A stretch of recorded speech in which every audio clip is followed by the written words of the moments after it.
Hi everyone, we are here on episode 3 already of Playful Leadership and Other Things with Lucy and Sarah. I am Sarah Creevy and I am the Playful Coach, and my beautiful co-host is here. I was going to say next to me because you're visually next to me, if not physically, virtually next to me. It's me, it's Lucy. I've forgotten what I do for a job. I run Socially Constructed, working with organisations on their human-centred leadership development and well-being. But really, I'm just a positive psychology junkie, which is why we just love talking to each other. Which is why we're here, indeed. So we are going to start every episode with sharing our little joy or a moment of playfulness that we have witnessed, been part of over the last week or so, or even like since our last podcast a month ago. So what's yours, Lucy? What have you shared I've got a joy? gazillion. I do Which have a one are lot. you going to go with? So I'm going to have to keep them thingy. So for me, one of them is I've lost my fitness since moving to Australia. So I'm trying to get it back, and I'm roped my children in to do just couch to 5K with me. And so today we are running, and my 5-year-old is far more enthusiastic than any of my older kids. So like we're going hard. And as we come to the top of this hill, she's cheering me on, and there's the most perfect rainbow I have ever seen. And then it started to rain, and it just felt like a film, and it was really nice, and I felt very, very happy to actually be moving and being cheered. And then the universe had put on a little show for me, so loved that. But I'll keep it at the one. What's yours, sir? That's amazing. I love that. I feel like there's so much to Thank say you. about that, but I don't want to go off track as we always do. But like nature, physical activity, that's like the embodiment of positive psychology, that experience, isn't it? So I was thinking about mine, and I think I shared this with you kind of off air after our last episode where we were talking to Evie about the benefit there is in playfulness kind of at a community level, right? And as I was driving down the road, I saw this boy on his way to school. I assume he's on his way to school carrying a school bag. And he probably was about 14 or 15. And he was on his own. He was just skipping down the road. I just thought, witnessing that, and I thought he is just having a moment there. Like he is loving life. The fact that he was a 14 or 15-year-old boy doing that, it would have been joyful had he been a 9-year-old boy or a 7-year-old boy. But there was something about being a teenager doing that I thought like really warmed my heart, because he's just doing what he feels like doing, and his body is expressing his feeling, is living his feeling, and he's enjoying it. He's experiencing joy. I experienced joy in watching him, not watching him in a creepy way, but like seeing him do it. Predator. Yeah.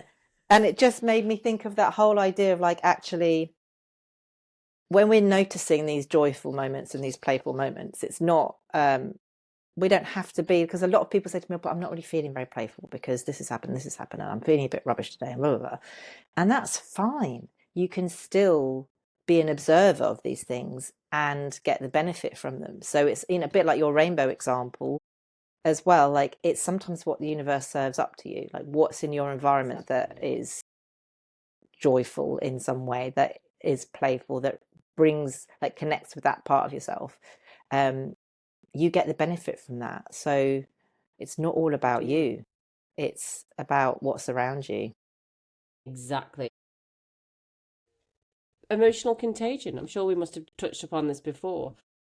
Emotions spread, and every single person leaves an emotional wake. I know when I teach leadership, I always discuss this. They expect me to give really kind of structured, this is how we create a conversation, and this is how we hold a firm boundary. And they expect like black, white, this is what leadership looks like. And actually, it's the art of being human and connecting with another human, and thinking about how people can show up in spaces. And emotional wake is a big thing that I teach. What is the emotional wake that you want to leave behind you? So for this lad, like he's left this really connected, playful Yeah. wake behind him, and that's the gift that keeps on giving. And it literally changes, like, oh, we sync up.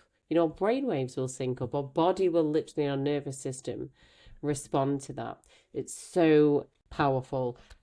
Yeah, I And I love feel that like kind of if thing. I'd like acknowledged it to him, he'd probably have like shrunk back in his shell and be like, "Oh my God, that's so Yeah, embarrassing. I want to die." But yeah, he does not know the joy that he brought me that day and that I was yeah. able to experience through doing that. And so I think it's a Isn't that useful the reminder best? to everyone to just, live in that moment. And Yeah. Actively participate. yeah, End of. It's sort of like it's in my head, it goes around in my head. Just actively participate. And you said something just as well about when people they mention life is hard. I'm on the struggle bus. This is not the time for me to be able to try and play or find joy.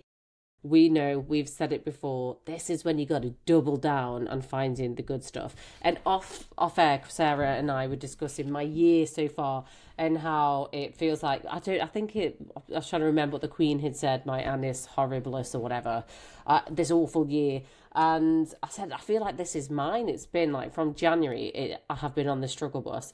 And I had recognised that, and it's not stopped yet, but I had recognised that all of the things that I had as a foundation to build joy, I had slowly stopped doing. And this is like, what works for me is very much, I love listening to high vibe music that's got like positive mantras in it and things like that, because it helps me. And I normally journal a lot. I spend my mornings looking at the things that have gone really well, or not sorry, the things that I am looking forward to for the day ahead of me, instead of having like a reverse gratitude. But it's one thing that I used to always do, particularly when I was feeling like I wasn't achieving enough, was I'd just write down all of the great things in my life, all of the thank yous. And I haven't done it in so long because I've been feeling so sorry for myself that this morning I actually did it. And I'd forgotten how good it makes you feel when you force your attention to the things that bring you joy and gratitude. And I was hating life this morning. I was so just pissed off. And I was just writing it down. And then it was hard to begin with, and then it got easier and easier and easier and easier as my attention, expanded, and I felt so good. And it's small things. I was saying my daughter's having a medical procedure, and I could be really pissed off that she's having to have it, and that it's unfair that this is happening. But actually, I was like, there's nothing I could do to stop that. But aren't we lucky that we're in a place where she has got the best care? Aren't we lucky that they have prioritized her? Like, what a gift, what a gift, what a gift. And yeah, I just feel like when we're on that struggle bus, that's when we have to double down and find a routine that brings joy. yeah. Yeah. And it gives you that ability to go with it, right? Like these are things that happen in life that we have no control over. And I think that's when it can feel really hard, because we're sort of like, particularly I think in modern society, we're sort of led to believe that we have control over everything in our lives. And if only we just did this, then this is going to happen. Yeah. But the reality is that sure, we have influence, but there are things that happen that we don't have control over. And it's that letting go. Like, to me, that's the essence of playfulness. Like, what's going on with your daughter having this medical procedure? It's not playful in kind of like, oh, this is fun, isn't it? Let's see what this is. But it draws on that sense of, like what you were saying, that kind of those resources inside yourself to go, okay, this is what's happening. And we're going to go with, like, this is where we are now. We're going to ride with this bus and see where this bus goes. And we're not going to let ourselves be consumed by kind of trying to resist it and go, no, no, no, I don't want to do that. Oh my God, this is awful. Or kind of catastrophizing it or doing anything else. We're just sort of living in the moment with it and knowing that there are other things in life as well that are part of our life experience that we can be drawing on and still connecting with the things that bring us joy through, and that is of benefit in this difficult, stressful situation. Yeah. It's not about And the ignoring fact that and going, oh yeah, but at least blah blah blah, at least I've got this, at least I've got that. It's going, because I have these things, I'm able to be in this moment with this difficult thing that's going on for me and still be okay and not lose my shit over it. Exactly. The two go joy and hardship can complement each other. Definitely. Wise words, wise words. And I love that. I love the fact that we get to cultivate. We just give ourselves permission that it's okay to find things to be happy with and to play with through those hard times. And whilst this isn't a kind of topic for today, because we've got a topic, it literally takes us back to that idea that as humans, we are wired to go from to avoid threat and work towards reward. And we're always trying to find this balance, like from on a nervous system kind of level. And we know that when we're constantly in a state of threat or perceived threat, it's damaging for our health. This is, autoimmune. This is all of the kind of the modern, or I'm not saying it is the reason why we have all of the health issues that we do, but stress plays a massive part in many health conditions, and it destroys our capacity to think clearly. So we need to find a way to kind of flip it and reframe it and say, actually, chasing the good stuff is like an inoculation. Yeah. It's actually, it's improving my health outcomes. It's making me a better parent, a better partner, a better friend, a better employee. And it's also hopefully going to, well, life is going to be better and I'm going to live longer and healthier. So it's like our magic pill amongst many others that we want to be cultivating and taking. So yeah, sure. Yeah. And the more we do it when it feels easy, the easier it is when it feels hard. Right? That's the idea with it. And we can forget to do it, but it's just that reminder that actually you're priming your attention. You're priming your attention to what is joyful in life. What can I look out of my window and appreciate? And if we're seeing that and consciously acknowledging that, then our brain starts to notice it more. So then it becomes easy to do it. So that then when it is hard and we do experience those hardships that we wouldn't choose in our life, our brain can still find those moments of joy, and it's in that we get more clarity of thought, we get our stress is lowered, all of those good things that you've talked about, and it helps us through it. And I think that's often, this might lead us slightly onto what we're going to talk about today. Like a lot of the misconceptions about positive psychology are that it's about just, this rosy, shiny, rose-tinted glasses. Let's think happy thoughts, think positively, Pollyanna thinking, and everything will be okay. And let's just not pay attention to that bad stuff because we don't want our attention to be there. And I understand how it's viewed in that way, and that's what people reject it for, or the critics have to say about it. But it's so not that. It's so not about that. It's about making the most of the things that we know are good for us so that we're able to get through the bad things, the difficult things with more ease and more clarity and less stress and better health. Exactly. And it's even, I'd go as far as to say, truly lived positive psychology is embracing the hardship, as in like not embracing, like acknowledging it, literally looking it right in the eye. That I recognize the shitstorm that is happening. I am going to choose, where possible, to place my attention somewhere else because it serves me. So I think it is more loaded with realism than the way most people approach hardship, where it's just shut it off and grit through it. I think that's a really useful perspective on it, because if you think about it, that is why we have these mechanisms.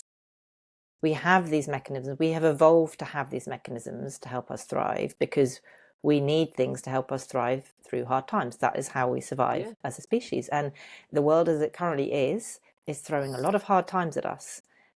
So we need to double down on those mechanisms and consciously bring them to the fore through the evidence and through our understanding of what's going on and the science behind it, so that we can make it through those shitstorms that are left, right, and Exactly. centre and out of our control. They are. And I think if you look at the work of Rick Hansen, who, if you've never read his stuff, he's amazing. So he's a neuropsychologist, my favorite.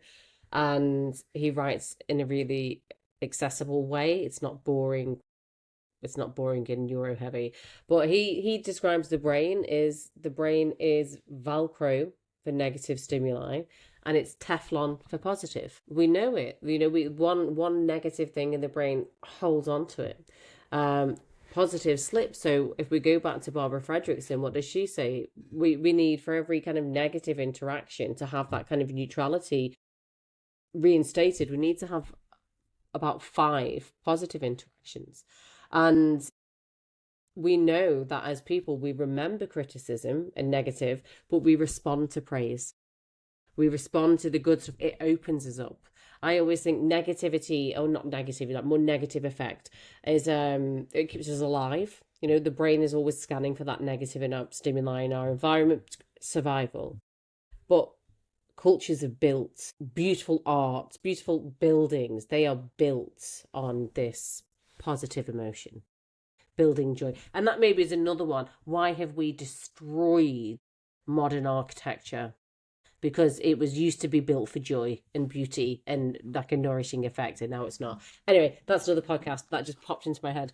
But yeah, that idea that when to be actively participating and working with ourselves is to recognize our little thing, the survival mechanisms that we have, and then actively choosing to build the micro moments of joy in, which takes us to today's topic, which I suggested because I have been hearing all of the bad press about With Love, Meghan. I went online and everybody is absolutely slating this program. And I was thinking, is it a bad program because everybody loved her in Suits? Or was it that they were priming themselves to hate it because Meghan Markle produced it? So I was like, I'm going to watch this. As a Brit, I was going in there a little bit wounded. Harry's gone, maybe for the better, but still, he's gone. Like, what's going to happen here? And I loved it, Sarah. I thought it was positive psychology in action, and I felt as though all of the kind of negativity that was bandied around was individuals, and I'm trying not to generalize, but I know that I am, who either just dislike Meghan Markle, so they wanted to hate it, so they have. They have misunderstood how accessible everything she talks about actually is, or they just haven't connected with how beneficial. Like, it seems too stupid. Like, the things that she suggests seem just so basic that why would they ever It's obvious. work? Have you watched it yet? I haven't watched it. So we talked about whether, when you mentioned this to me, I was like, oh, I should watch this and then we can talk about it. But then I thought, I'm not going to watch it because there's going to be loads of people listening who maybe haven't watched it like me. And I can kind of ask the questions on their behalf and kind of get curious on their behalf. And I think there's a lot of questions that come to my mind from what you've just said about it. The first thing, the point that you just made is that, it's almost like too obvious. But I think that's true of a lot of this stuff. Like, you kind of think, oh, I've studied this arm of psychology, and there's decades worth of research, but when you boil it down, it's all like, none of it is really rocket science, right? Like, it's like, being nice feels good and it's good for you. Like, basically that's sort of it, right? Like, good things are good for you. And yet we kind of have this resistance also built into us to those things. And I don't know where that comes from, whether that comes from kind of personal resentments. It's hard, it feels hard work, or maybe it feels too basic, maybe it feels too obvious to really be this golden bullet to kind of help us feel better. But what for you, like, when you watched it, what are the things that stood out because I when you mentioned it, I was like, oh, okay, that's interesting. Like, I don't naturally associate Meghan Markle with the positive psychology movement. So what is it that she's like, what are the things that she's doing and practicing that are embodying positive psychology practice?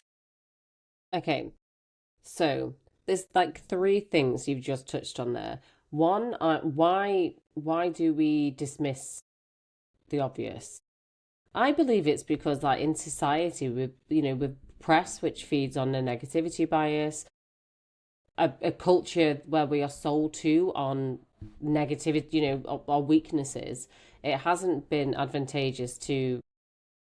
I feel as though we've been primed to miss that, basically. Um, I don't think it's innate. I think it's social, but that again could be a different whole other episodes. When it comes to Megan, I'm going to first begin by taking us through PERMA. And I had to remember, I had to just literally re-jog my memory for what each of the letters actually stands for. So in positive psychology, it is based on something called the PERMA model. And this stands for different things. So the P is positive emotions. So how are we going through the world cultivating small moments of joy and cultivating positive effect? So when we discuss positive effect, what that basically means is we are creating a positive state. It doesn't have to be one particular emotion, but we are creating something called affect, which is like an increased strength in a certain positive emotion. So how are we building that into our day to day? That's your P. Then you've got your E, which stands for engagement. So this would also be referred to as flow. So this is becoming captivated in a task which feels both challenging but inherently rewarding. And when you're fully engaged and in flow, time stands still or time condenses. You are completely absorbed and you're at one with the things that you're doing. And you're in a really, I don't know what the state, not calm state, but I don't know, like a present state potentially. So there's high levels of engagement. We have then got relationships. So we are actively participating in building healthy relationships with other people. So this means we're working on ourselves so that we can show up well for the people that come into our orbit, but we're also engaging in the world to try and find people who you enjoy. Then we have got meaning. So everybody needs meaning. And what is that meaning for us? So the meaning that we attach to our work, to our life, to our relationships, a sense of something bigger than ourselves, potentially. It doesn't have to be spiritual, but finding something, a reason and a purpose, basically. And then we have got accomplishment. So with accomplishments, what are our goals? What are we working towards? We need this sense of feedback and personal validation, which links, I suppose, with meaning. So I'm about all right there. Yes. Yeah, I think that's an excellent articulation. And then I think more recently we've got the PERMA V model where vitality has been added to that as well. So it's great to all have that, to have all of that. But if we're having all of that and we're just sat in an armchair and not doing anything, then it's going to kind of dampen the effect. So the vitality bit has been added in more recent years in recognition of actually all of this comes with a sense of kind of physical energy, and whatever that doesn't mean kind of running marathons and kind of, being a kind of massive sports buff, but it is kind of getting out and having a kind of zest for life, and walking in nature, doing active things in relationship with other people. So it's kind of how, I guess it's the how of all of those things that you talked about doing, kind of making it a proactive, physically active thing. Yeah, love that. And she definitely ticks the vitality box as well. Yeah, for sure. So within this, that's awesome. And it's so, again, I'm about to go off on a tangent. We'll leave it for another podcast. I love that vitality sits there as well. So that's PERMA. And within positive psychology, they're like, if you work towards trying to achieve some growth within these different concepts, then it's going to lead you towards a sense of increased well-being, having this increased subjective well-being. So when I turned this program on to see Megan there, I was like, what are you doing, Miss Positive Psychology Queen? Because the whole thing was calming and it was engaging and it was slow in the best possible way. It was good for the nervous system. I can see how some people found it slightly irritating, don't get me wrong, but she was just this woman who was fully engaged in things that she loved. And basically, the programs are all about building micro moments of joy into as many things as you possibly can. And she says throughout it, like, love is in the details. And that's where she spends her program. So there's a theme for every week. So one could be connecting with friends. One could look at baking. So she had a chef who made her favorite foods, who came from the same neighborhood as her, and they were able to connect and tell stories over soulful food. There was one about like children's birthday parties, one about her business and celebrating with friends. So every week is themed, but within each episode, she is creating something food-wise, she's creating something practically, and she's connecting with another person. Amazing. And what came to my mind when you said that the love is in the detail. Now, Lucy's been texting me pictures of beautiful panna cottas with rose petals on them, and lovely teas with slices of orange and stuff, and they look beautiful and inspired, right, by this program. By Megan. And you are Megan. And I guess these are the sorts of things that maybe we look at and we're like, oh, this is a sort of Instagram, life isn't really like that. But then it's like, well, why can't it be? Like, if we're making these things, why not make them look beautiful as well? And I know, and I think you've shared it with the listeners as well, that appreciation of beauty and excellence is one of your strengths, right? So you're going to be drawn to that, to bringing that into what you do. And so for me, this comes down to knowing your strengths as well. So whatever your strengths are, how can you bring that into, how can you thread that into everything that you do? Or more things that you wouldn't naturally think of to bring them in. Like food. Food is a great connector because we all need to eat.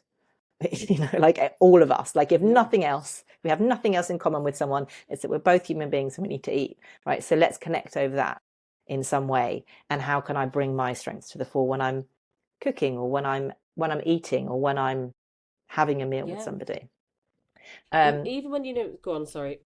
Well, I was going to say, one of the things that has brought me joy recently is drawing on fruit. And so this is playing to my playful strength, right? I was like, I started like drawing little faces on oranges and bananas and things. And my daughter's she's got into it. Like, she doesn't do it herself, but she loves that I do it. So she's been going off today because it's the Easter holidays here. She's been having like clubs and stuff. She's been going to, so I've been doing a little packed lunch for her, and on her bananas I've been drawing a little face and then a little message that says "Mummy loves you," and and it's just like, it brings me joy to do it. And then I know that she's going to like open up her lunchbox and see this little face on the banana, and like, it's nothing, like, it doesn't, I could have just chucked a banana in there, everything. But this is the love is in the detail, right? And it's like, actually, that's something that can, very quick and simple, that can bring us both joy. Like, I'm not very artistic. I'm not a massively good cook, but that's something that I can do that brings my strength and some joy into something else for other people. And that will last and for her, for your girls, that will be those memories, those core memories as they grow. Like, can you remember when? That it's beautiful, and those are the things that get passed down. And even as you were saying it, my dad, he would hide things in the garden and in the house, like little ornaments and little teddies, and there was this bloody parrot that would just appear in random places. And even when like they last moved house, like it's on the chandelier, and he just It could be in one place for months and then it would disappear. And it became this game over years that Love that. nobody realised the importance of it. And then when we moved house, they were, and I was an adult, I had kids. I had like literally 3 kids. And I said, well, and then I saw the parrot there. A silly little detail. Yeah. Every birthday, he would always buy us, even when we were like 30, he'd go to Boots, which is a chemist shop in the UK, and he'd buy one of the learning dolls, the learning teddies, that are in the children's section, so to teach me how to like tie my laces or to do buttons. And it was just a silly joke, but I know that both my sister and I still have all of those teddies. They small silly things that seem nothing actually are the whole world. So it's lovely. And these are family traditions as well, what we're talking about here as well, isn't it? This isn't just individual things. This is things that we can do in our families. And that actually, when we think about it, everybody has this already in their family. This is where it comes back to the, like, these are obvious things. Like, I bet every family has something that is like, oh yeah, well, that's a family tradition. But you've never, and it's just a little silly thing that we do. But we don't stop and think about it and go, actually, how meaningful is this? This is something that's actually, I take for granted, but it's really quite precious. And what can I do to make more of that? How can I bring more of that into the way that I'm living my life now? And even just recalling it, even just recalling a memory of it, from when you were a child or whatever. My dad always used to do this thing, or, we used to have this silly way of walking, like with my family. We were out walking. At some point in time, 2 of us, if we were walking side by side, would kind of end up doing that walk, when you put like one foot in front of, like one leg in front of the other person's leg, and then they put their leg in front, and you kind of, and it would just sort of happen. No one would say, let's do this. It just sort of started happening, and it became a bit of a kind of, it's just a code, just a language within our family, right? And just, I'd completely forgotten about that, and it popped up into my mind recently, actually. And it's that act of even that recall just reinvigorates it. And then you think, okay, well, what can I do? What can I do with that now? How can I bring more of that back into my life now? Yeah, exactly. It's those little tiny things that we don't notice. The devil's in the detail. Yeah, yes, exactly. Yes. And I think my parents' house could burn down. And if they were safe, that obviously first. But that would probably be one of the only things I'd want to save, that parrot. Because it's what holds the memories, isn't it? Yeah. For all of us, there was something that showed that walk. That's the thing that you would take. Yeah. It's where we put our emotion. And I think this is what Megan did so beautifully. And people just destroyed it. So what she puts flowers on everything, edible flowers on everything. And she puts a little pot next to the oven, so she can just sprinkle it on, so it looks pretty, for no other reason. Then it makes it look beautiful. And everyone is slating her, like, how pretentious, like, who would ever do that? I don't think, it took a second. Yeah. It took 1 second. Yeah. To do, and if somebody served you food up like that in a fancy restaurant, you'd love it. You'd be, look at my posh food. But because when you think of doing something like, it costs £5 for some edible flowers, that will probably last a year. So it is actually cost effective over the long term. And why do we choose to tear somebody down instead of thinking that is a really beautiful way just to add to, as she says, we got to elevate. How can you elevate a moment? I'm for this because it's so small. Yeah. She puts flowers on things. She is intentional in her cooking, or she is intentional with how she is present with people. Relationships are so important, and she is fully engaged and committed. And it's very small, like she handwrites things. Do you know what I mean? Just tiny details. Yeah. That seem completely inconsequential to most people, but when you are the receiver of that, so I know, but one of my besties loves cards. Like, never expect to get a card off me. I can't even remember my own kids' birthdays, like half the time. I do, obviously, but I'm not. I think, why buy a card? It goes in the bin. Yeah, I'm for it. And then my friend who loves cards, on my 40th birthday, gave me the most beautiful card. And I was like, this is why people like cards. This is just beautiful. This is like pure joy for me, the receiver. I get it. And I've got it. I've kept it. There's one handwritten, and for her, it probably was a 2 second scribble. But for me, it made me feel. And I think that's the important thing in anything, is that we're always in a state of emotion, even if we don't realize it. We're always feeling something, but most of us are feeling crap. And if we can just do these tiny little things to make us feel something, then that is positive or neutral, then we should go for it. Totally. And that example with the card also is really beautiful, because that is something that intrinsically isn't meaningful to you, but it's meaningful to her. And she has expressed that to you. Yes. And you're able then to appreciate that, because you know how meaningful that is to her. And that's given you this kind of connection that otherwise you could be like, oh yeah, well, Lucy doesn't like cards. And, you know, I don't know what your friend's name is, but, you know, let's call her Lisa. Seema. You know, what was it? Sorry? Seema. Yeah. Like Seema's well into cards. Like, I think they're a waste of money, whatever. Like, we just don't connect on that.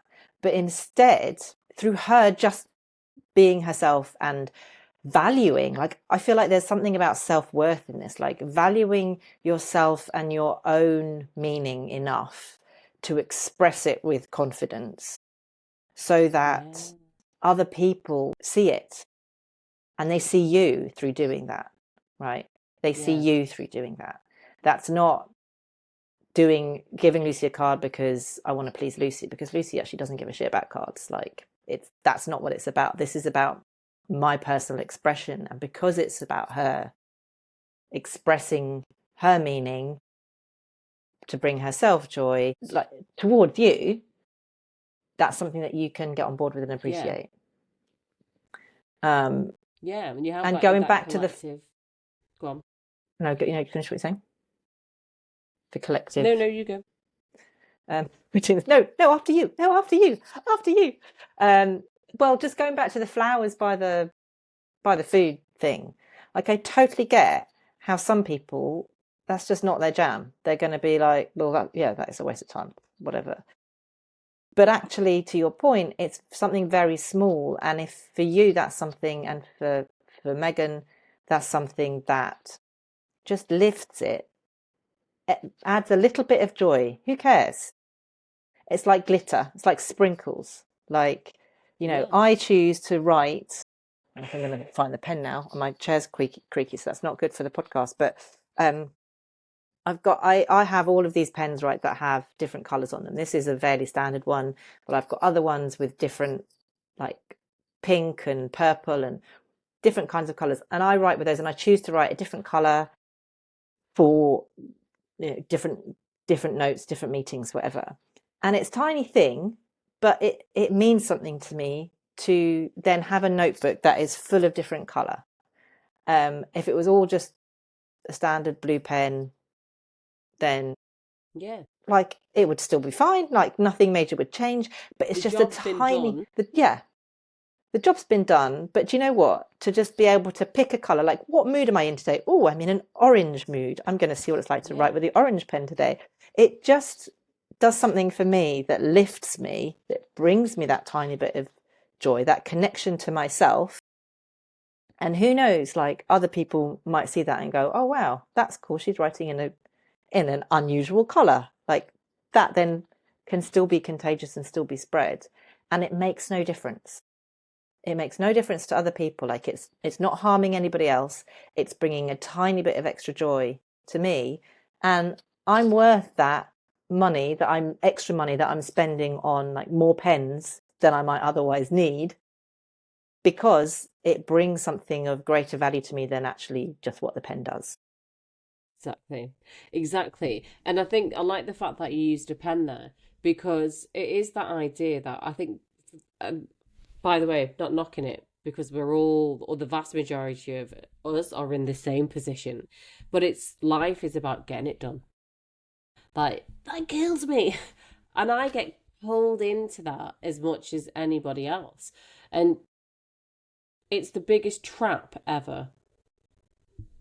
It's the trap. We've just got to get it done. We've just got to life completed it, mate. Just got to get through it. And it's that's kind of like the radical deviance in the small micro moment, like slowing down to think of one thing. And you understand people being like, but I'm so busy. And especially if we put it to like Maslow's hierarchy of needs, we need those base levels met to be able to have the capacity to think to the next level. But I sometimes think if we can create the space to build in whatever joy looks like for us, I am very visual, so yeah, that is my jam. But Megan did loads of other stuff that would have fit different styles. But if we can use that to like break open like the door a little bit, then I argue, and this is my argument, is that I'm taking it just to Maslow now. Maslow said we've got to get our base needs met. Once they've met, we go up the level. And, we go up our levels until we are on self-realization at the very top. I argue that we actually need positive emotion to be able to move through the levels, because otherwise we are trapped in a cycle of like a downward spiral of negative effects, trying to achieve those base needs. And we're in a society, and we're kind of conditioned. I feel as though we're in a bit of a like a sales funnel. Everybody's kind of being led and kept in their place a little bit. And the way out of that, the way to the next level, the cheat codes to move forward and progress, is to bake in as much joy. And I'm not saying that's the only thing. I know there's 1,000 other things that really go to it, but cultivating joy is as important and as tangible as everything else. Absolutely. And this is what people don't realize. Yeah. They think it's the nice to have after the hard times, instead of realizing that it's the thing that helps you navigate the hard times. Yeah. Totally agree. And my mind is going back now to the first essay that I wrote, actually, in the master's that we did together in applied positive psychology, where I made exactly that argument, that actually looked at Maslow's hierarchy of needs and well-being, and how actually well-being doesn't feature in that hierarchy. And it's almost as if once you get to the top of the hierarchy, ta-da, you've got well-being. But actually, it doesn't work like that. It's not a result. It's not an outcome. So, your microphone is rubbing on your scarf. Oh, thank you. It's so good. It's good. See, I've got a colourful scarf. It's very beautiful. Getting in the way now. Yeah. So well-being isn't an outcome it's not the top result of that self-actualization. It needs to be threaded within it. It goes hand in hand with it all. And you're right, we devalue joy at our peril. And we exactly at our peril. And I also wrote the same essay. That was mine in that first essay. I did exactly the same, with the same point. How funny. But at our peril, though. And I know I'm as guilty of that as feeling, oh, people are going to judge me if I am completely enthusiastic about life. Oh, they're going to judge me. They're going to think I'm an idiot. They're going to think I'm stupid. Like, it's so small and meaningless. And I know this. I teach this stuff. And I still fall into the trap. Yeah. But if I just literally measure my life, the past few months have been hard, but I have done none of the things that foundationally make me feel good whatsoever. And then if I look at the months before, there were still hardships, but that joy hunting, or that sort of, it's not just hunting joy, there's other things that I do as a routine, but they're all very kind of positive psychology coded. Felt great. Like I said this morning, I felt good by choosing to actively shift that mindset across. And I just love everybody to kind of get involved. Watch Megan and just don't get pulled into who she is, but just watch the small actions, because it looks pretentious, but it's not. It's everyday magic. Choosing to participate in conversations, choosing to ask stories about people's history, choosing to bring a little bit of joy into cooking or drinks or how you run a bath seems like absolute BS, but it's the magic. It truly is. Yeah, I love Mic it. drop Like, at that moment. pow. Yeah, it is. Yeah, it's a good one. I liked it. And obviously I've bought loads of dried fruit and flowers, so must have loved it. So And there we bottled. go. It is though, but I'm thinking about, like, if we're thinking about who's listening to this and grounding all of this now in, so this is playful leadership, right? Like, primarily you and I work in organizations. We work with leaders to help them be better leaders, right? Which we both believe, quite rightly, is basically about being better humans, or, you know, bringing Yeah. Oh, the forefront of 1000%. our humanness into how we lead, right? So what do we take from this? What can listeners take from this as leaders? Like, what does this mean? Like, it's all very well to go home and get a little pot of edible flowers that I can sprinkle on my food in the evening when I come home, but what can I do when I'm at work with my team, being a leader, that can help also? Because we've talked in, like, previous episodes, and we touched on at the beginning of this one, about that ripple effect, right, of doing this. Yeah. It's about doing it for yourself, and in doing that you're also doing it for other people, right? Because it's got this ripple effect of the positive emotions kind of grow outwards. Other people see you experiencing joy, that helps them experience joy, all of these things. And yet we've also talked about, you can't force the fun on people. You know, my joy is different from your joy, so if I expect you to join me doing what I'm doing for joy, and that's not what brings you joy, then we're going to kind of conflict on that. So how do we translate this practically? It feels simple, but then yet also complex when you look at it like that. I think that as a leader, or as a human, this is not just leadership advice. One of the things we need to hold dear. All of us want to live long, happy lives. We want to play with our friends, our children, our grandchildren. And we don't realize that we are being pushed along by the tide. You know, we are literally being dragged out to sea through doing life and just getting through the days. But if we actually take it back to the brain is so energy inefficient. It takes so much glucose. It takes 20 to 50% of your daily kind of glucose intake and your energy intake to function and to run. Okay. Your brain needs rest and recovery to be able to perform well. It has about 4 hours of good thinking within it before that battery within the brain has drained and we can no longer make a good decision. We're too stressed. And when we're like that, and if we're living in that state, then our body's getting tired. So we're more susceptible to illness. So the way I see building in this joy and this magic as a leader, you model it, but you model the recovery, joyful recovery throughout your day.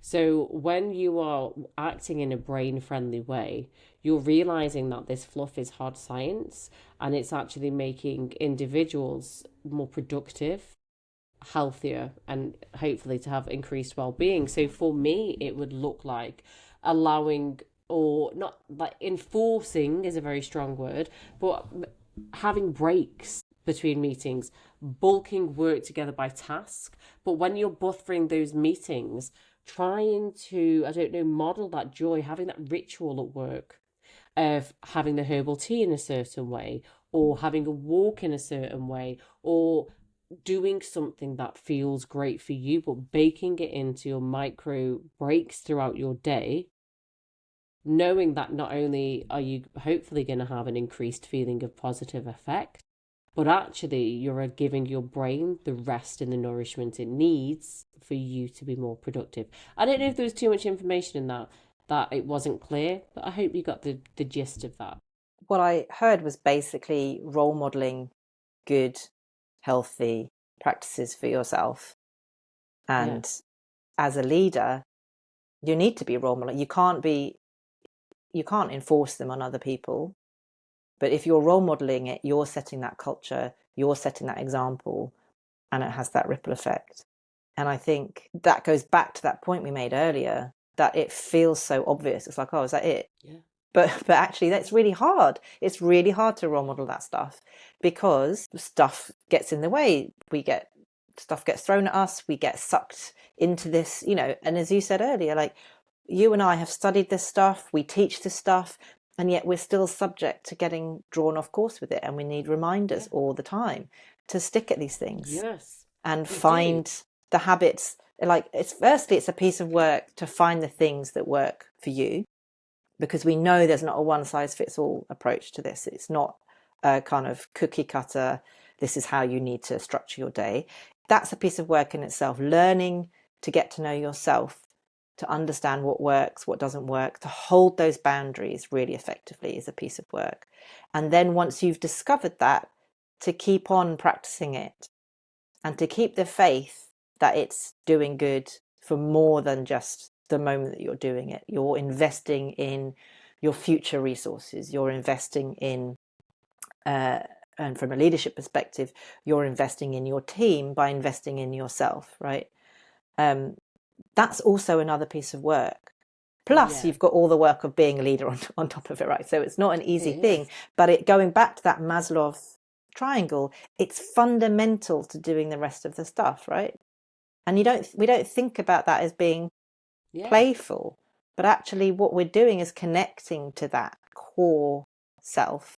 This is the way that I see it. We're connecting to that core inner playful self that has those resources, that enables us to develop those resources, that gives us permission to try stuff out, to explore, because we're wired to explore and to experiment.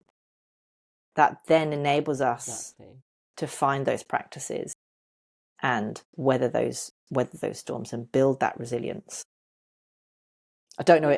I'm going to say what you said at the end of your piece. I don't know if there was too much in that made sense either. No, it made really great sense. It really did. And you're right. Every piece is a challenge in its own right. And people give up, and I may be wrong in this. So I'm happy for people to disagree and to offer alternative points of view. But the way I approach that is things feel super hard, so we give up. Oh, no, I was right to not think of this. And we have to remember that the actively participating in changing that behaviour, building it in, trusting that we're going to have those long-term benefits, it all comes down to remembering that you are a prediction machine. And your brain does as much as it can to coast along on autopilot. What that means is that it uses past experience to predict the present and the future so that it doesn't have to put effort into any type of action, really. And most of our behaviours, thought, beliefs of how the world should be are taught by society. So most of us are just thinking the way we are and acting the way we are because we always have. So when we're trying to change these new patterns, imagine it as a reawakening and a relearning, and we literally are rewiring that brain. And it doesn't happen overnight, but the more we actively participate, the more we're actually going to wire in, and we're going to retrain the nervous system to respond in a certain way. So within a year, you won't even notice anymore that you naturally build in these joy-seeking recovery phases into your life. It will just be the norm, and you'll only notice how good it's made you feel when something happens that shows that you can't use it. And then you're like, oh, why do I feel bad? Because I've lost these new resources. So change is slow, but then it's all of a sudden. And where we are now, it's not our default setting. It's just our programming, and programming can always be updated. Love that.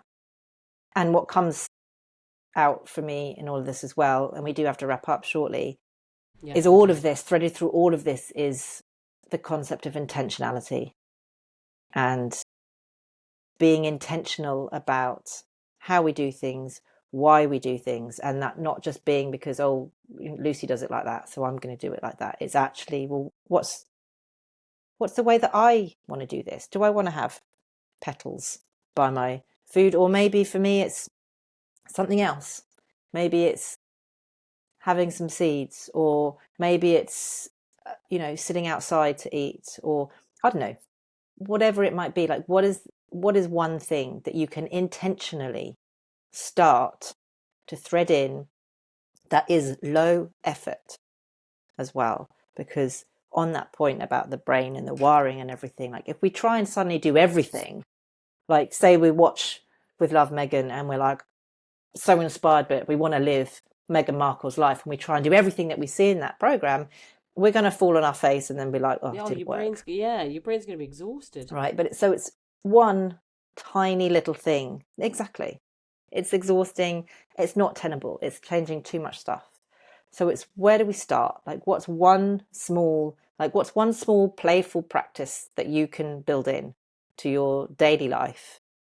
And then once that is built in, then you can build in another thing and another thing. And the good thing about all of these interventions, calling them intervention, and that's a bit of a jargon word, but just, these tiny things that we add in, is that they have ripple effects. So it doesn't need lots of them. It's a snowballing effect, that we start with one thing, we get used to doing that, we can add in another thing, we get used to doing that, and they're growing in and of themselves. That's the mechanism, that's the broaden and build effect that we've talked about so many times, that when we experience positive emotions, it broadens our resources, that then allows us to do more, to experience more positive emotions, that broadens our resources further, and it just keeps on going up in this upward virtuous spiral. And it's knowing that and trusting that, and not expecting that to mean that life just keeps on getting better and better and better every day. Every day my life is better, better, better, better. It's not that seismic overnight. To your point, it's something that you're going to build over time, and you won't realize it until you look back and you go, oh, wow, yeah, look at this journey that I've been on. And that's where having a playful mindset to all of this comes, because that's about, we're focusing then on the process and what we're learning and how we're growing, rather than expecting that outcome over there. And how do I get that? Because we don't know how it's going to affect us. We know it's going to do good, but often it's beyond what we thought was possible for ourselves. Yeah. Or different. Yeah. At least. And that's magic, and that's where the magic lives. Awesome. Absolutely. Sarah, I think that's the perfect way to end our talk today. I think we talked about lots of great things. But I'd say to any listeners to tell us what kind of topics you love. What would you like to hear more about? The joyfulness, the playfulness, the idea of working in brain-friendly ways that weaves in this PERMA model as well, and this playfulness. That what makes you tick? Play in parenting, play in the workspace. Talk to us. That would be awesome. Tell us what you dislike as well. Like, let's talk to those points as well. Yeah, things that you're like, that sounds like a load of BS, or, this point wasn't quite right. Maybe you know more about some of this stuff than we do as well. Then you can correct us. And I wonder whether maybe we want to put the feelers out. We could do an episode that is your questions answered, and we can just sit here and talk about questions that we've had from some of our listeners about, you mentioned this, what does that mean? Or I've been trying this and it's not working, or I've found this. And any questions that you have about positive psychology, about playfulness, about anything you've heard us say, and we can chat away. We can chew them over and see what comes from it. But I think this has been awesome as always. It's been a really interesting discussion. I'm definitely going to go and watch Meghan with Love now. And I hope you enjoy it.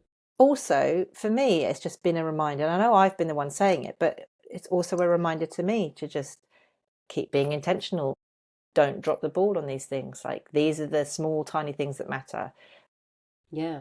And particularly for those of us managing working, parenting, kids being on school holidays, like that's when this stuff gets really challenging, like when the juggle gets real, right? Keep the consistent, there are some consistent balls to keep in the air.